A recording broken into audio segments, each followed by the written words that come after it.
I got my man Lorvin on deck. Shalom, family.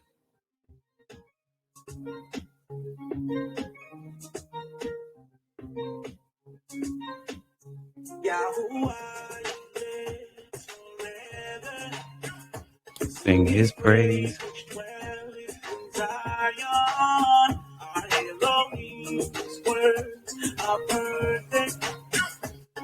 His kingdom will reign forever. You created the world and the universe and everything that lives and breathes. You made it happen with just words. You have no beginning and you have no end. I think it's amazing. It's beyond my understanding. So what can I do if I don't have you? It's all about you. It's about you. All right, family. And because I'm just a man. Pray that I never.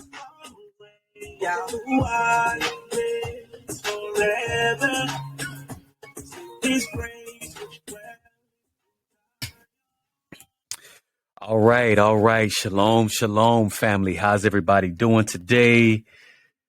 I am your brother Haji Go Lightly. We back in the studio.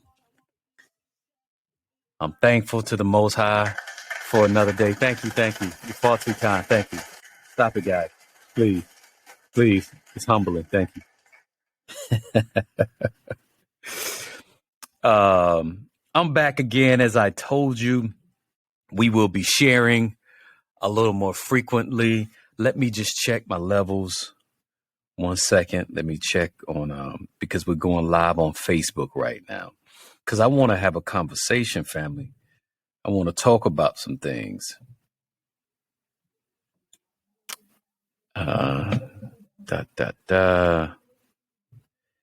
Okay, it says that I am live. I'm loving it. Let me go to the comments so we can monitor that. All right, family. I want to talk to us today about a serious subject matter. But before I do that, I want to ask you guys, please like the video. Go ahead and share it because, man, I had to switch it up today because we finna have a heavy conversation. Y'all know that I deal with family. And of course, let me say this also. I haven't been plugging House of Daweed a lot lately, but let me tell you guys, HOD is still doing great. For those that don't know, House of Daweed is our jewelry company. Some of this is actually pieces from houseofdaweed.com. If you want to support us, definitely just go buy something. That would be phenomenal. We really appreciate that, but I don't always want to sell, but a segment of this is sponsored by houseofdaweed.com, where, we design to make you feel more royal. So definitely by all means, go and check that out. But we're going to go ahead and move forward, family. I just wanted to just clarify some things. Some people think that, well, you jumped on to something else. No, we still on the same thing. The Father's blessed me to be in a certain position to where I have a perspective and I've been authorized to share. So I'm just going to share and prayerfully you will benefit from it or it will evoke some thought. And that's what this conversation is going to do. This conversation is going to evoke some thought, y'all. I'm telling you. I'm going to be reading a passage from the book by Dr. Gina Murray entitled The Them in Him. Everyone that is married or single, I encourage you, you want to get a copy of this book. It has revolutionized my marital concepts, my connubials, the concepts, and it's helped me to wash my brain of the things that I've been told by the dominant society about what the role of a husband is. So I have been married for 18 years now, but I had to come out of that Western mindset. Not saying that, that mindset was unsuccessful, but where did we get a lot of our concepts from? Like, I listen to people when they're talking about family, when they're talking about what it means to be a husband, what the roles and the responsibilities of a husband is. A lot of that is European. And I'm not saying that that's a bad thing. However, we have to call it for what it is. It's a Eurocentric in its centering. Now, me being a Hebrew, following and being a practitioner of the Israelite tradition, I don't feel the need to subscribe to the things that they have put forth. So, I just have to redefine these things, even if and that's not a bad thing. Hold on one second. Looks like we just lost the feed. Or maybe I'm struggle streaming. Okay. I think we're good. Maybe I just don't feel the need to subscribe to the things that they have given us. And maybe you feel the same way, but you may not know how to purely reverse those things because, in the text, there's a lot of things that is inferred that's not explicitly stated. Sometimes you may need someone to state it, and then you be able to look at their life and evaluate it and say, okay, well, maybe this brother or this sister know what they're talking about because they have fruit in that area versus somebody that just has a bunch of ideas or just think really, really deeply about a thing, yet they have not put what they think into practice. See, I can't respect that. You're entitled to have your opinion, but what have you done that validates your opinion? Like, who can we go to? Who can we see in terms of your life to witness and to attest to the things that you're saying? So we're going to be in the book, The Them and Him. And all I'm going to do, I'm going to read a passage because it is such a weighty thing. I thank the Most High for being who he is in my life, and for giving me the Elder Murray, who has been an amazing hold on, I'm trying to pull up something real quick. He's been an amazing asset to me in terms of like just helping me get my family back. So what I'm going to do is read a little bit of the book, but some people ask, well, why do you talk so much about Elder Murray? It's because, first off, he helped me get my family back. You understand what I'm saying? Helped me in understanding what it was going to take for me to get my sons back. Because maybe, on a video, I'll talk about the whole paradigm of the prodigal son, that whole parable. Because, man, that parable was heavy. It was weighty.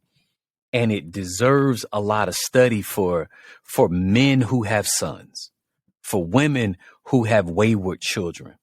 You really should study that. But he helped me to live my life and to structure my family in a way that my sons came back home after being prodigal, knowing who they were, having introduced the word to them. They went out and they wanted to live riotously. They wanted to live riotously, but through a lot of the directives that I received from him, as well as studying the scripture, understanding the position that I had to be in, I was able to gain my sons back and to get my family back in order. So that's why I referenced that. And, oftentimes his words are so weighty that I know that everybody won't understand. Let me give you an example. This was a post that was on Facebook that I shared that I had forgot just like a week ago. Let me read it to you. It says, Elder Thomas Murray taught us that a seed that realizes its intended purpose from its maker dies to what it is to become greater. Vanity will keep a man alive and paralyzed in his current state to his own detriment. Whew. That's a mouthful. See, once you realize who you are, you're willing to die to become greater. And that's what most men fight. They fight going through that rebirth. They fight going through that death process, that dying so that you can become greater, where they think that, hey, man, I'm great enough. I'm good where I am. So oftentimes they don't get there, but that's neither here nor there. My purpose is just to encourage you to try to help get their family. Is that all right? Is that all right? So check this out. We finna jump right into the book. This is the book entitled The Them in Him. Let me find my page 1 second. The Them in Him by Dr. Gina Murray.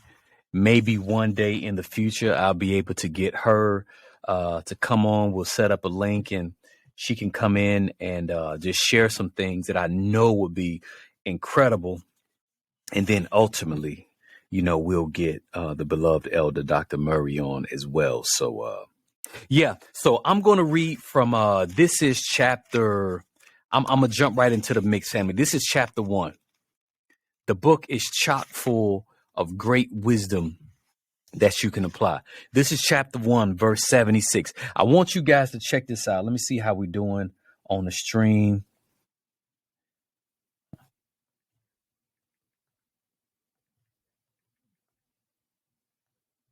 Boom, boom. All right, I stopped that.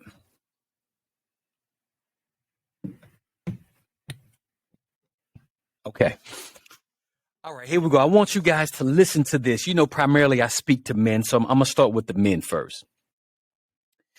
It says, this paragraph begins with modern Western men.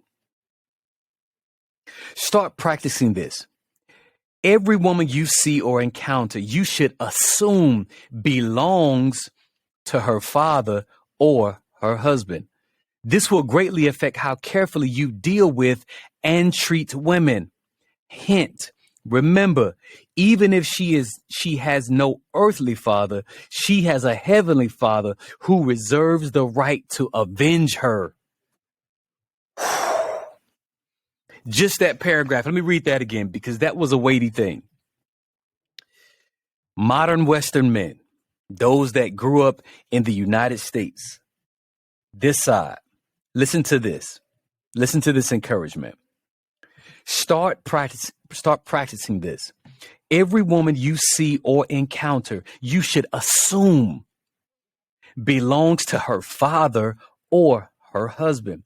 Now, this in and of itself is a tribal state of mind. It presumes that this woman has someone that covers, protects, will go to war for, will kill for her, because she's done what is prerequisite to remain underneath his cover. Now, my daughter, my wife, they understand these things, that they have men that will do all the above and more for them. You understand? As well as when you presume or assume that she has a father or a husband, you won't handle them any kind of way. You won't just slide into a sister's DM trying to holler at her like, yeah, sis, what's up? You looking real good with that head wrap. I like that baby hair from coming underneath there. Sis, you looking good over there in the sopranos. I heard you hitting them high notes. Yeah, I did. When you assume that she belongs to her father, meaning you don't have access to that young woman. You shouldn't have access to that woman. If you're walking in the Israelite tradition and believing that this young woman has someone that covers her. And so here's the thing for you young women. In the tradition, if you say that you are said people group, why don't you have someone that's covering you? Are you at least trying to have someone cover you? Now, I got to give you guys disclaimers. I'm not talking from a modern context. My mind does not work like it once did When I grew up, when I was in the Navy, when I was modeling, when I was acting, when I was doing all these other things, when I was working in the hospitals, my mind has decoupled itself from that mentality that led me there. To I no longer think in that way. So what I'm saying may be slightly iconoclastic to some. It runs counterculture. It's like, Haji, what you talking about, man? You grew up in 21D Norwood homes in the projects in Anniston, Alabama. What are you talking about? That don't sound like familiar rhetoric for a young man that came from those humble beginnings. No, it's not. And I accept that as he sips coffee slowly. I accept that because I know that I can't go back. And if I'm going to align with the divine mind that belongs to Yod He Wav He, to Yah, I have to change because he's not going to change for me. Neither is he going to lower the standard for me or for you. So the admonishment, what I'm submitting to you, is that you have to redefine the things from a different or see things through a different lens. How do you contextualize this experience that you're having, or the reality of marriage, the reality of dating? And maybe tomorrow, I was talking to one of the brothers, Ben Suka. Ben Suka may come on tomorrow, and we're going to have a conversation about dating in the Hebrew community. What is that about? Can we find that in the text? Can that be validated? Or is that a Western philosophy, a Western approach toward marriage, but did the scriptures discuss courtship? And if they discuss courtship, why aren't we doing it? And what are the prerequisites, or what is the ingredients of a courtship? You understand? We got to look at these things, family. And I'm bold enough to look at it because everyone in my house is either married or has an arranged marriage. I've heard men that are within the faith and outside of the faith say that we can't do that. Say that people aren't ready for that yet. Maybe your people not ready. Because my people are ready. And the group that I run with, RTA, Righteous Trees Assembly, shout out to RTA, we're already doing it. So for someone to say, well, people aren't ready for arranged marriages, we can't do that. Hey, my people arranged. My sons in their 20s practicing celibacy, saving themselves for someone that is being arranged for them. We like Eddie Murphy in Zamunda. We got somebody that's being arranged for us. My sons got somebody that's being arranged for them. Like that's the trick that they ran over on us, family. That's the trick. They got us to say that, man, why would you want a woman that is a virgin that's been prepared for you from her youth? You don't want that. You want the chick from Queens, the sassy chick with all the mouth that's already dating a dude that probably just hopped off of his and trying to give you some. Nah, come on, man. That's what we want for our sons. And think about how King Jaffe, he was like, my son. He's like, he was just playing with you. He already has a braid. You understand? I'm not knocking anybody in the state that they're in. That's not it. I'm simply speaking to the fact that the way that I live my life, I want something better for that what has come from me. I'm trying to teach them kingdom principles, and that's what we're talking about right now. This is a kingdom mindset. It's a tribal mindset because Israel, the Israelites, they were 12 tribes that made up one nation.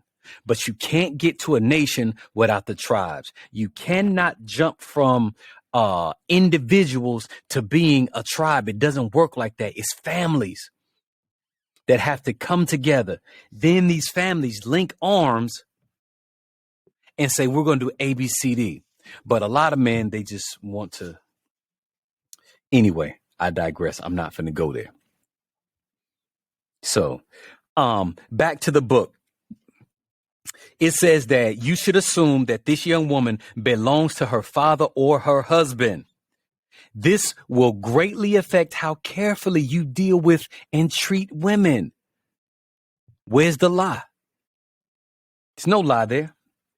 It will affect how you treat women when you presume that this young woman has a father that is taking care of her, that is provided for her, or if she's a married woman.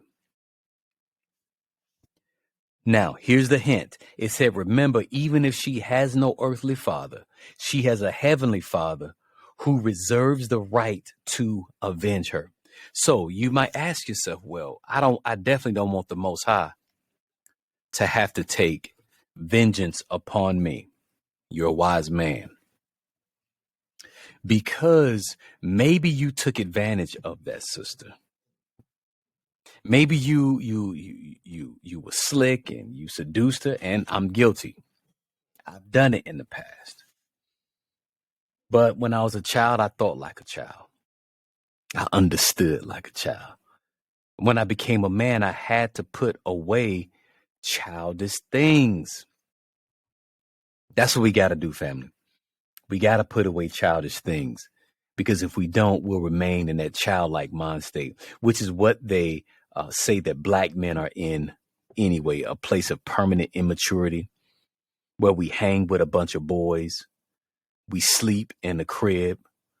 We call our women call us baby. We call them baby. We digress. Where they say they were underdeveloped, but I challenge that notion. I challenge it. That as we begin to walk upright before the Most High and we get the right understanding, everything changes. I want to read a scripture as well, because this thing will help give context as to why, men have to take authority in their homes and look after their wife and look after their daughters and arrange them, prepare them to be a wife, not just to be a business professional. Are you preparing them to be a wife? Business professional, good, absolutely. You should do that. But there's a lot of shows out there. It's a lot of shows all out there on the internet that really display a lot of women who've gone on to get their degrees and their career driven, and they're miserable because they're not doing what they were sent here to do. You should be having, you know what? I'm not going to say what you should be doing. That ain't my business. I'm going to leave it at that. I want to give you guys this scripture in Wa'ikra in Leviticus chapter 19. Check this out. Leviticus chapter 19, in 19 and 29, it says, do not prostitute thy daughter to cause her to be a whore, lest the land fall to whoredom and the land become full of wickedness. This is bracketed right above not putting any marks on your body, i.e., tattoos and keeping the Sabbath. But it's telling men, don't prostitute your daughters. Don't put them out there to the highest bidder, or send them off to get this education and you haven't prepared them. Now, I can remember growing up in school, being in the Navy, and even in higher education, where you would look for the girls that were sheltered. Like when I grew up, we called it, they went to the sanctified church. Where their parents, they loved them and they kept them really, really close. They kept them so close that as soon as they got a little bit of leeway, they were gone. They had no balance. They did not understand why they needed to be chase, why they needed to preserve themselves. They didn't understand it. They didn't value themselves. You just told them, no, just don't do it. Or just keep the commandments. That's it. If you don't, you're going to hell. Like, is that really enough for them in order for them to want to live this life? And you're absolutely right in what you're saying, but also, are you displaying the character and the nature of the Most High, and then giving them backstory as to why they need to operate that way? And when you do that, you train up that child in the way that they should go. When they get old, they won't depart. But what we're trying to do is look at this thing to prevent a certain amount of damage. Let's go to the next paragraph, family, and I'm going to be done. Where am I at? I'm at 20 minutes. I'm at 25 minutes. I'm at 25 minutes. Also consider the fact that the Most High will avenge this young woman, this daughter of Zion, if you take advantage of her. Oh, Father, forgive us. Forgive us. All right. The first legal status for a woman is the virgin. Virgins, essentially young women who had not been married or betrothed, resided in their father's household under their father's legal and spiritual covering.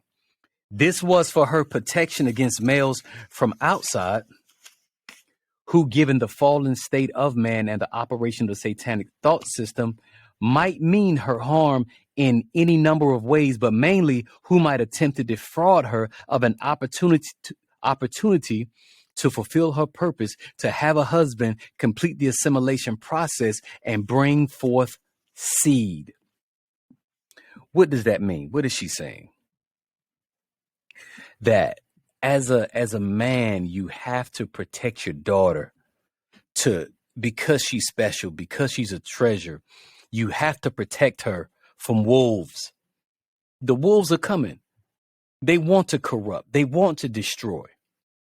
But you have to stand on guard to prevent those that have that fallen mindset from preying on what you spent so much time trying to nurture, to love, and to protect. And when they do that, or if she does fall victim to that, it reduces her ability to complete the assimilation process and to bring forth seed. So when we talk about the assimilation process, it's referring to the ability to become the two becoming one flesh, becoming one in mind, in understanding, where ultimately she becomes a feminine version of you, beginning to enter back into that original state that our ancestors was in, Adam and Shoah, getting back to that place where you had masculine and feminine in one. That's the assimilation process. And when you have not protected your daughter, or you take advantage of other women, then it reduces their ability to become one, because they begin to engage judgment. I'm not going to go too far down that rabbit hole, because when I kind of speak to these things, I tend to want to have my wife on with me, or to have that feminine perspective. So primarily what I do is I speak to men, because I want you men to get to consider the things that I'm saying, so that you can get your house together. That's all. So I'm going to stop right there. We're right there shy of 30 minutes.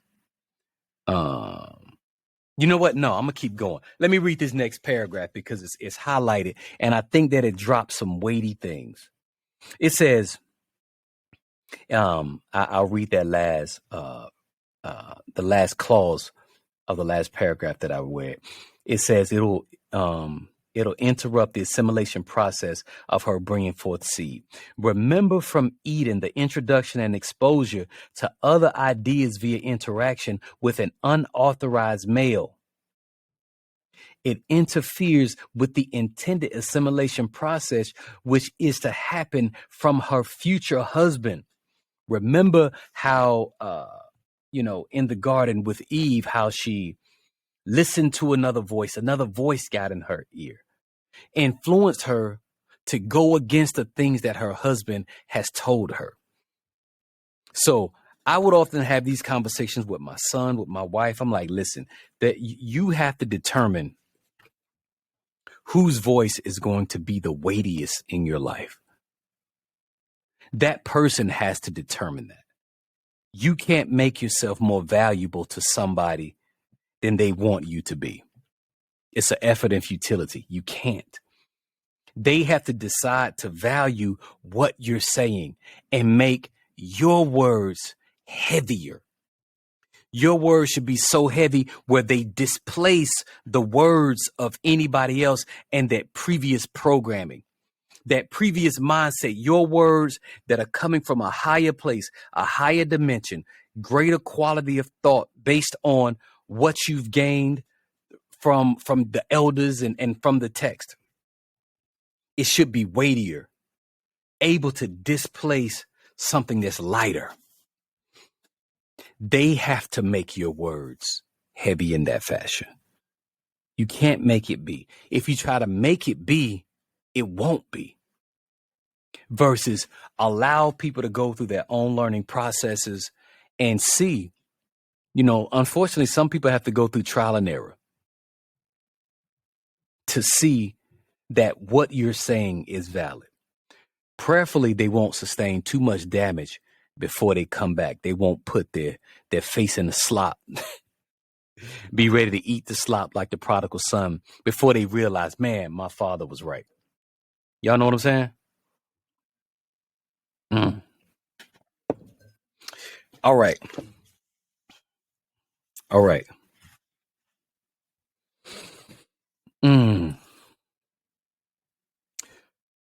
Daughters of Zion were to remain chaste and were thus protected from making agreements or being involved in the performance of service to unworthy males. A man would have to save, work diligently, or otherwise demonstrate his value in the marketplace of the community prior to dealing with a woman. So, sisters, who are you giving access to you who hasn't been proven? Do you have another man in your life that can vet this man? Does he have some references? Does he have somebody that can co-sign the things that he's saying? Why can't your elders or the man that covers you, your father, why can't he talk to him? Why are you in such a rush? Man, why are you in such a rush? Why are you in everybody DMs? Oh man, I can't do it. So consider not giving men access to you, sis, because you're valuable. Men, consider seeing who covers her before you try to holler at her. I'm talking about those that subscribe to the Israelite tradition, that say that you are the people of the book. That's the way that we behave. That's the way that we operated. It ain't just a free for all. Oh, girl, you cute, man. You wearing that kente cloth. I like that. Man, that mud cloth and that head wrap and them fringes. Woo.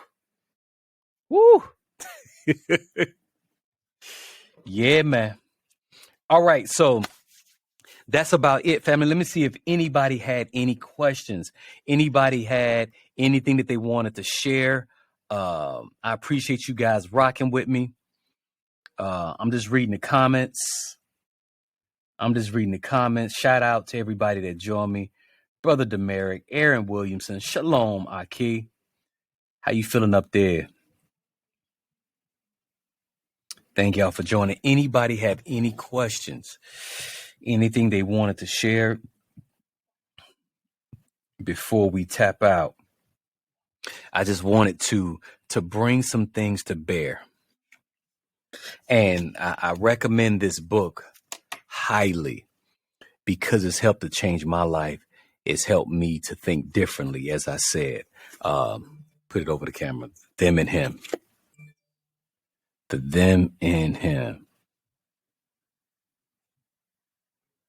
All right, I'm getting text messages. My bad. My bad. All right, family. I guess I'll go ahead and end the live stream. I'll probably go live again tomorrow, and we'll discuss some other things in terms of marriage and getting to that point, and especially in regards to dating.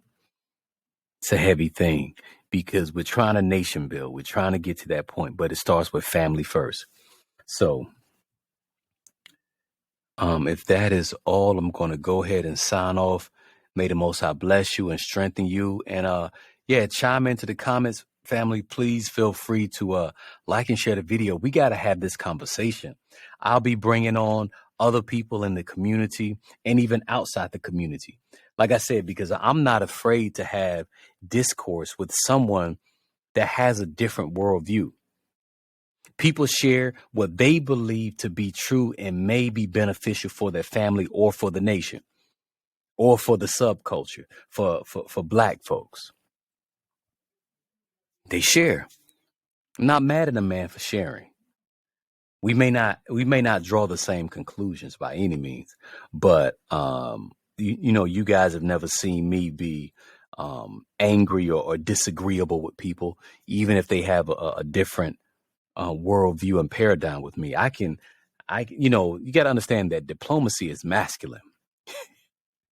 That's a masculine thing. I'm not finna get mad and angry at somebody because even if they insult me. Okay, hey, I understand you feel that way, but your words don't have weight with me. You're not from here. Certain people, like, if it didn't come from my father, it didn't come from my spiritual father, or those that's connected to family, it's gonna be water off a duck's back. I'll be like, get that dirt off my shoulder. Brush it off. All right, family. That's it. Do I want to play some music on the way out? I think we can just jam out to Lorvins again. That's my brother. I'm gonna get Lorvins on here as well. Good friend of the podcast, of the Go Lightly perspective. The Go Lightly perspective.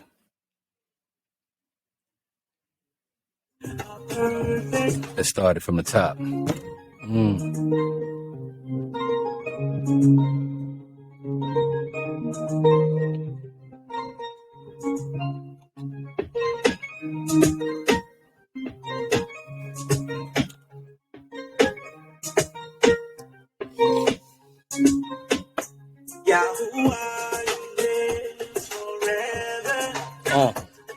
His grace which dwelleth in Zion, our Elohim's word. Here, certain people. Like, if it didn't come from my father, I'm listening to myself. All right, family, we out. Shalom, shalom. Forever. You created the world and the universe and everything that lives and breathes. You made it happen with just words. You have no beginning and you have no ending. I think it's amazing. It's beyond my understanding.